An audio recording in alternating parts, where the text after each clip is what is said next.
देश की बात करता हूं, मेरा मतलब देश से मोस्टली है उस देश के मोनार्क जो महाराजा उस एम्पायर के थे। क्योंकि डेमोक्रेसी तो थी नहीं, लोगों की तो मर्जी सुनी नहीं जाती थी, सिर्फ एक इंसान जो टॉप पर बैठा है उसकी मर्जी चलती थी। और बड़े ही क्रूर राजा महाराजा थे यहाँ पर। जर्मनी में काइजर विल्हेम टू थे इस वक्त, जिन्हें बड़ा क्रोधी राजा माना जाता है। ये हमेशा डर में बैठे रहते थे कि फ्रांस, ब्रिटेन या रशिया कहीं जर्मनी पर हमला ना कर दे। रशिया में सार निकोलस टू जो अपनी सत्ता संभाल नहीं पा रहे थे, आखिरी एम्पायर रहे रशियन एम्पायर के। और ब्रिटेन के हेड ऑफ स्टेट थे किंग जॉर्ज फाइव।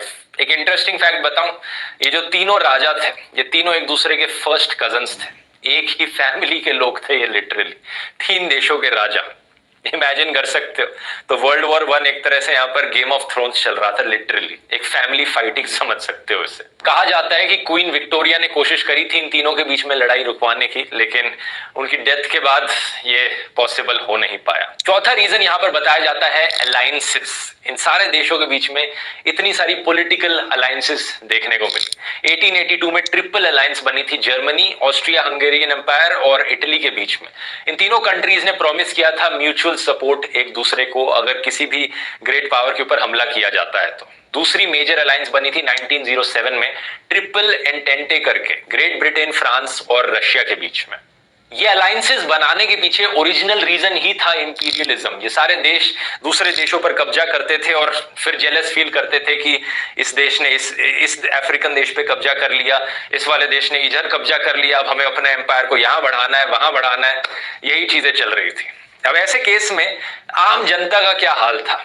आम जनता क्यों इन राजा महाराजाओं के चक्कर में आकर एक दूसरे से लड़ने लग जाए? क्या जनता चाहती थी वर्ल्ड वॉर 1 हो? इसका जवाब है दोस्तों, मोस्टली नहीं। लेकिन फिर भी आम जनता इस जंग में धकेली गई। पहला रीजन, जो एक सोल्जर की नौकरी होती थी उस टाइम पर, वो गरीब लोगों के लिए होती थी। एक आम इंसान सोल्जर बने, अपनी जान दांव पर लगाए किसी राजा के लालच के लिए। कोई ये क्यों करना चाहेगा? पैसे के लिए, एम्प्लॉयमेंट की कमी की वजह से। जिन लोगों को कहीं और एम्प्लॉयमेंट नहीं मिल पाती थी, वो सोल्जर की तरह फिर नौकरी ढूंढते थे इन देशों में। अब चलो, अपने देश की सुरक्षा के लिए अगर जंग लड़नी है तो अलग बात है, लेकिन यहां पर किसी दूसरे देश पर कब्जा जमाने के लिए, दूसरे देश को इन्वेड करने के लिए क्यों जंग लड़ना चाहेगा कोई? मोटिवेशन कहां से आएगा इसका? इसका जवाब है प्रोपेगेंडा जो फैलाया जाता था उस समय में, लिंग्विस्टिक नेशनलिज्म। उस समय के अखबारों में, मीडिया में ऐसी इमेज बनाई गई कि अपने आप को आर्मी में इनलिस्ट करना एक बड़ा ही नोबल प्रोफेशन है, सेल्फलेस सर्विस है देश के लिए। सोल्जर्स को बड़ा ही जेंटलमैन, डिसिप्लिन्ड हीरोज की तरह दिखाया गया।